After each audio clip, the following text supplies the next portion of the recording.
Hello అండి, welcome to tasty vibe. ఇవాళ మనం స్వీట్ పొటాటోతో స్వీట్ చేసుకుంటున్నామండి.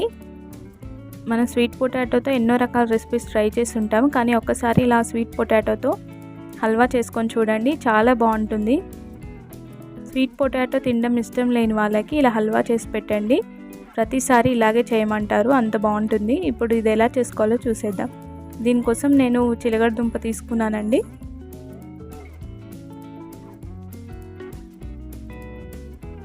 దీనికి పైన మట్టి కానీ డస్ట్ కానీ లేకుండా నీట్గా శుభ్రం చేసుకొని ఇలా ఇది మునిగేంత వరకు వాటర్ వేసుకొని దీంట్లోకి ఒక స్పూన్ సాల్ట్ యాడ్ చేసుకొని స్టవ్ వెలిగించి ఉడికించుకోవాలండి. చూడండి, ఇలా నీట్గా శుభ్రం చేసుకొని స్టవ్ మీద పెట్టేసుకోండి.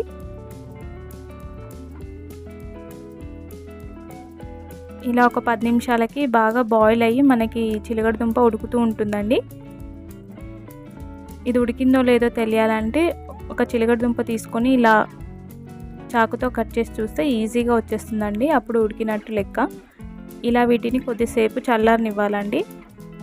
ఇలా చల్లారిన తర్వాత వాటిపైన ఉన్న పీల్ మొత్తం తీసేసుకొని ఒక బౌల్లోకి వేసుకొని ఇలా మ్యాష్ చేసుకోవాలి. ఇలా స్పూన్తో చేసుకోవచ్చు, లేదంటే మీ దగ్గర మ్యాషర్ ఉంటే మ్యాషర్తో కూడా మ్యాష్ చేసుకోవచ్చు. చూడండి, ఇలా మొత్తం చిన్న చిన్న ముక్కలుగా అయిపోవాలి. ఇప్పుడు స్టవ్ వెలిగించి ఒక కడాయి పెట్టుకొని అందులోకి కొద్దిగా గీ యాడ్ చేసుకుందాం. దీంట్లోకి 2 స్పూన్లు ఉప్మా రవ్వ లేదా బొంబాయి రవ్వ అని కూడా అంటారండి, 2 స్పూన్ల వరకు యాడ్ చేసుకోండి. దీన్ని ఇలా లో ఫ్లేమ్లో పెట్టుకొని కలుపుతూ బాగా వేయించుకోవాలండి. రవ్వ మొత్తం కలర్ బాగా చేంజ్ అయ్యి మంచి స్మెల్ వచ్చే వరకు వేయించుకోవాలండి. ఇది ఎక్కడ మాడిపోకుండా కలుపుతూ బాగా వేయించుకోవాలి.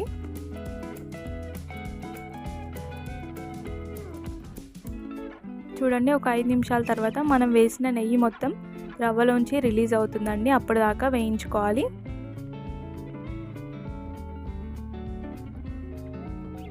ఇలా రవ్వ మొత్తం బాగా వేగిపోవాలి.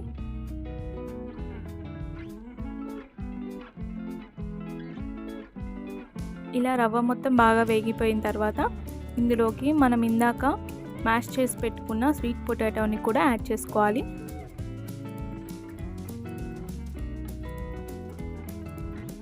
ఇలా వేసుకున్న తర్వాత ఈ రెండు బాగా మిక్స్ అయ్యేటట్టుగా ఒకసారి బాగా కలిపేసుకోవాలి. ఈ రవ్వ మొత్తం స్వీట్ పొటాటో మిశ్రమానికి బాగా పట్టాలండి, అప్పుడు దాకా మెల్లిగా బాగా కలుపుకోవాలి. ఇలా మొత్తం కలిపేసుకున్న తర్వాత ఇందులోకి కొద్దిగా స్వీట్నెస్ యాడ్ చేయడానికి ఒక 2 స్పూన్ల బెల్లం యాడ్ చేస్తున్నానండి. స్వీట్ పొటాటోలో ఆల్రెడీ స్వీట్నెస్ ఉంటుంది కాబట్టి నేను చాలా తక్కువగా యాడ్ చేశాను. ఇష్టం ఉన్న వాళ్ళు ఇంకొంచెం ఎక్కువగా కూడా యాడ్ చేసుకోవచ్చండి. ఇలా బెల్లం వేసి మొత్తం ఒకసారి బాగా కలుపుకోవాలి. ఈ ప్రాసెస్ అంతా మొత్తం లో ఫ్లేమ్లో పెట్టుకొని చేసుకోవాలండి, అప్పుడు ఎక్కడ కూడా మాడిపోకుండా వస్తుంది మనకి.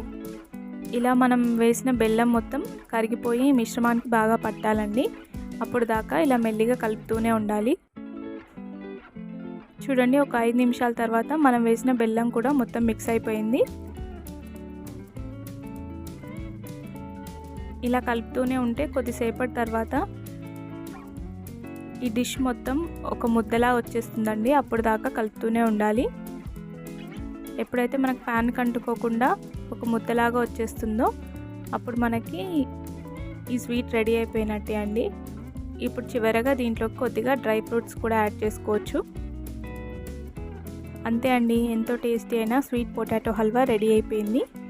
ఇంటికి గెస్ట్లు వచ్చినప్పుడు ఇలా వెరైటీగా ఉండే డిష్ చేసి పెట్టండి, చాలా ఇష్టంగా తింటారు.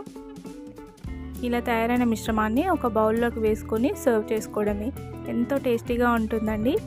ఒకసారి తప్పకుండా ట్రై చేయండి. ఈ స్వీట్ కనుక మీకు నచ్చినట్టయితే మన ఛానల్ని సబ్స్క్రైబ్ చేయండి, లైక్ చేయండి, షేర్ చేయండి. అలాగే మన ఛానల్లో ఉన్న స్వీట్ రెసిపీస్ని చూడడం మాత్రం మర్చిపోకండి. మీ ఎంకరేజ్మెంట్ టేస్టీ వైబ్కి తప్పకుండా కావాలి కాబట్టి సబ్స్క్రైబ్ చేసుకోవడం మర్చిపోకుండా చేసుకోండి. Thank you for watching.